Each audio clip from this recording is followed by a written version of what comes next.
Kender du det? Du er helt færdig, men du skal lige scrolle, før du sover. Velkommen til videoserien Hjernen i balance. Den her videoserie er lavet med støtte fra Fonden. Mit navn er Maria Jaris, og i den her videoserie har jeg allieret mig med neuroforsker Macarena. Hi everybody. Vi skal teste påstanden og finde ud af, hvorfor digitale vaner kan være skadelige for hjernen. We know that too much screen time affects our brain negatively. But how much and what type of screen time is actually dangerous? And how can we change our digital habits? Vi vil i hver afsnit komme med videnskabeligt baseret forslag til, hvordan du kan ændre dine digitale vaner og beskytte din mentale helbred. We are going to make 5 episodes in this ongoing series, and we are very excited to see what we will discover. And we invite you to participate. Så har du et spørgsmål til os, eller vil du dele din mening, så skriv endelig til os i kommentarfeltet. Lad os undersøge det sammen. I dette 4. afsnit i serien vil vi undersøge, hvordan for meget tid foran skærmen og online påvirker kvaliteten af vores søvn. Macarena, as a neuroscientist, can you explain what happens in our brain when we sleep? When we talk about sleep, we often think it's just about resting. But in the brain, sleep is a system. During sleep, the brain is actually very active. It strengthens memories, clears waste products, and resets systems that help us think, focus, and regulate emotions. This process is controlled by the brain's internal clock, called the circadian rhythm, which tells the brain when it's time to be alert or when it's time to sleep. One of the strongest signals for this clock is light. When the brain senses light in the evening, especially from screens, it can delay the release of melatonin, a hormone that helps the body prepare for sleep. That means sleep starts later and the brain gets less time to do its nighttime work. Like learning, sleep is also shaped by habits. The brain adapts the rhythms we give it. But the good news is, with the right conditions, the brain can restore healthy sleep rhythms. Så det Macarena fortæller,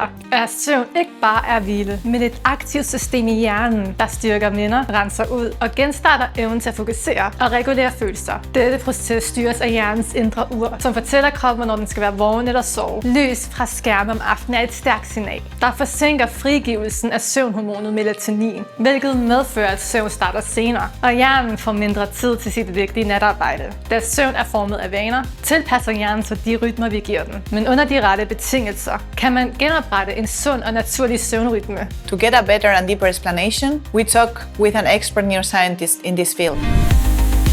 Vi er ved Københavns Universitet, fordi vi skal snakke med Birgitte, som er forsker inden for søvn. Følg med. Can you introduce yourself? I'm Birgitte Rahbek Kornum. I'm a professor at Department of Neuroscience at University of Copenhagen. We are here because we want to ask you some questions. You do a lot of research about sleep. Yeah. I would like to ask you what happens on the brain when we sleep and what happens when we don't sleep enough. So the brain is, of course, a very complex organ with neurons, the sort of the main cell type of the brain. And neurons, they communicate with each other through these contact points that are called synapses. And what we know today about sleep is that it's a lot about maintaining this network. So making sure that these contact points are strong and are efficient in transferring signal. Your brain will have 1 billion synapses, and some of them are not really needed. So to not spend energy and like have all this noise on the line, those synapses have to be removed. So during sleep, some of these will be removed, some will become stronger, so that the network will function as good as possible.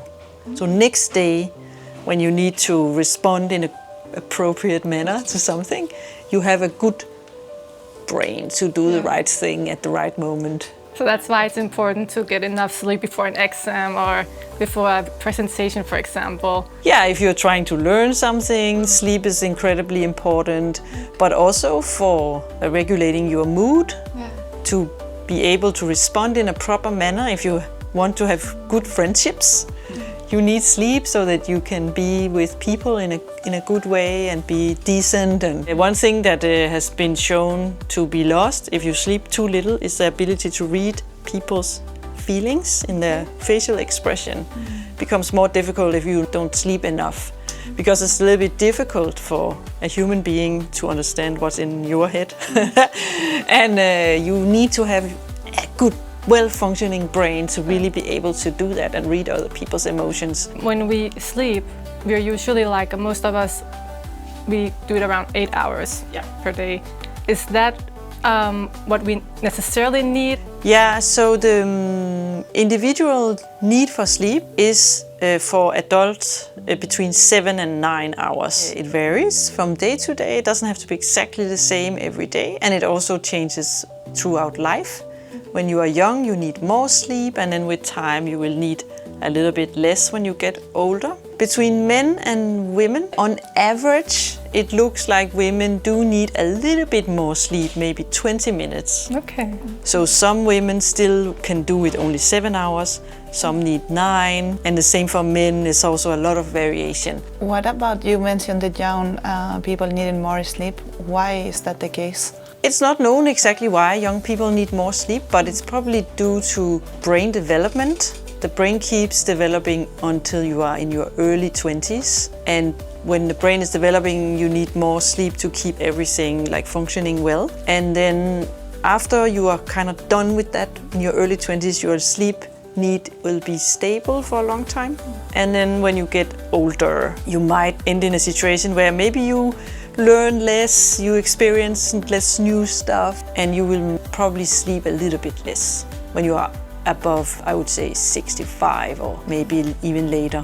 What about social media and in general, just like screen time? How does that affect the brain's function and our sleep? There's some studies looking at social media use after bedtime. Yeah. You know, you go to your bed and then you use social media, and that will disturb your sleep. So you will end up sleeping too little. So that's for sure. Using social media during the day doesn't seem to really affect your sleep. That's not the problem. The problem is screen use in the evening before bedtime and after bedtime especially. If you have your phone and you wake up and you grab it and then you end up sleeping too little. Okay. Is it due to the screen light? It's both. It's a screen light and it's also content. Because if you see something unexpected or something that will sort of get your brain excited, then it takes longer to fall asleep again. So if you wake up your brain too much with social media content, then it will also steal away from sleep time. And the light will do the same. So it's two things. So even if you had no light from the screen, you would still be disturbed by the content. So it is a mix. The way that the light disturbs sleep is through our circadian system, and this inner brain clock, you could say, needs input from the light to know if it's day or night. When it gets a lot of daylight during the day and not so much light in the evening, then it will have a good stable rhythm, and that will help everything. Not only sleep, but also metabolism and the function of the heart. It's really good for the body to have a stable inner clock. So if you get too much light in the evening, your inner clock will get confused and it will not know, oh my God, is it now all of a sudden daylight? So I need to adjust, but then you get like sort of out of sync. And that can be very bad for sleep regulation and for many other things. But it's actually so that if you get a lot of light in the day, like now we're sitting here, it's a sunny day, then light in the evening is not so bad. What really matters is the difference in light intensity. If you get a lot of light in the day, you will be less sensitive to light in the evening. Okay. So if you really want to look at your screen in the evening, you need to get outside during the day and do some activities outside. And then it's less, you get less sensitive. But if you're inside all day, studying or watching TV or looking at your phone, then there's not enough light, and then you'll become very sensitive to light in the evening, and it will make things worse. Do you think it's especially concerning for teenagers that already have a bit of a shift on the circadian rhythms, and sometimes they want to go later to sleep? If you have a late rhythm, which teenagers have, then it's difficult to fall asleep in the evening because your biology is telling you it's not quite time yet. So then you cannot fall asleep, and then you get bored and what to do, and then maybe you play computer games or look at social media, and then that will wake you up even further, and you can start like a very vicious cycle. So I think teenagers have to be extra careful with these things to not push their rhythms too much. And the consequence, if you have a very late rhythm, is that you will have difficulties waking up in the morning, being like alert in school. The first 3 hours of school time is lost because you're just so tired and not really functioning well. And that's too bad, right? Because it's important to learn stuff when you're young. That's going to decide how your life will be. Are we being nice with young people, considering that they already need to go to sleep later, and then in the early morning they are not that awake with regarding to the school time? No, I think later school times would be a very good idea for the old kids in elementary school and for high school kids. Later school times would potentially help them a lot. Make it easier to get enough sleep and be more awake during school time. So what is the biggest misconception people have about screen time and sleep? That's actually a very good question. I would say one misconception is that it's only the light that's the problem.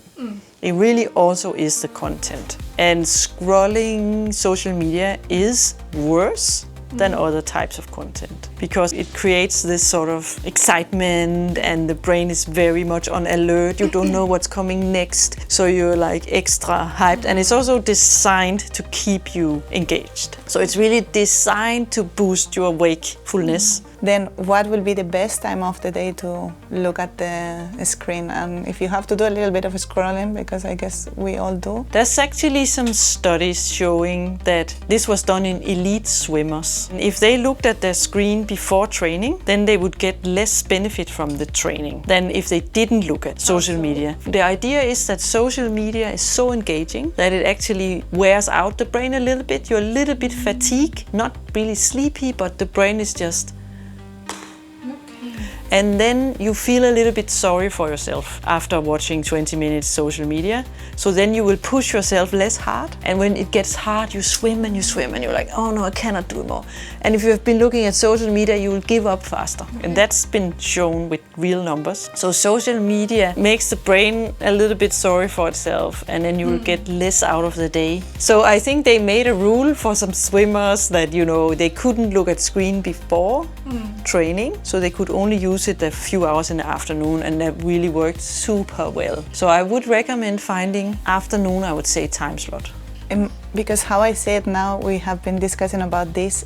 In an ideal world, the best time will be just 10 minutes right before sleeping, but don't watch at any screen during the day, so you get the sun, and then just it makes you miserable enough to want to... Yes, because if you do screen in the afternoon, then you miss out on the good stuff. Good point. So then you should do it evening, but not right before bedtime. Right after dinner, maybe 1 hour. I do understand that it's also fun, and you know, if you have all your friends, you want to see what they're doing, and but I think no matter what time, scheduling time is a good idea. So what can we do to protect our mental health and improve our sleep? Here are some good hacks. Aktiver nattilstand, altså kendt som blåt lysfilter, på alle dine enheder, efter f.eks. klokken 8, og skru manuelt ned for lysstyrken. Det mindsker den mængde blåligt lys, der rammer øjnene, og hjælper med at beskytte melatoninproduktionen. Især hvis du ikke helt kan undgå skærm om aftenen. Erstat skærm med rolig analog rutine. Byt aftenscrolling ud med noget lav stimulans. En fysisk bog, tegning, let udstrækning, dagbog eller rolig musik eller podcast uden skærm. Rolige skærmfri rutiner før sengetid er en af de mest effektive måder at forbedre søvnkvalitet og indsomning på. Sov, når du skal sove. Sæt telefonen på forstyr ikke eller flytilstand, når du går i seng. Og hvis du vågner i løbet af natten, så lad være med at tjekke den. Læg mobilen helt væk. Bare det, mobilen ligger på bordet ved siden af dig, går ud over din koncentration. Også selvom den er på forstyr ikke, eller skærmen er slukket. Derfor kan det være en god idé at lægge telefonen ind i et andet rum, eller i det meste ud af syne. Start dagen uden skærm. Tjek ikke din mobil som det første om morgenen. Hvis det første du ser er stressende eller aktiverende indhold, formindsker det kvaliteten af din søvn, selvom du har sovet længe nok. Fordi du giver ikke dig selv en kort, rolig overgangsperiode. Vi håber med den her serie, at vi kan åbne jeres øjne for, hvor fantastisk neuroforskning er, når vi gerne vil forstå sammenhængen mellem vores digitale vaner og mentale helbred. Let us know in the comments if you found any of this information helpful. We have learned so much during these 4 episodes. And in the next episode, which will be the last one, we will summarize everything we have learned. Tak fordi I alle sammen har kigget med i den her serie. Jeg håber, I har fået rigtig meget ud af det. Vi vil rigtig gerne lave flere videoer i sæson 2, og der skal vi bruge jeres hjælp. Jo flere kommentarer vi får på videoerne, jo større chance for, at vi kan fortsætte med at lave serien. Og derfor har jeg også lavet en afstemning, så hvis du ikke har tid til at kommentere, så kan du hurtigt lige stemme. Jo flere stemmer vi får, jo mere kan vi bakke den her serie op. Du kan stadigvæk bidrage med spørgsmål til eksperterne. Fortæl os om det i kommentarfeltet, og kig med i den sidste episode. Vi ses!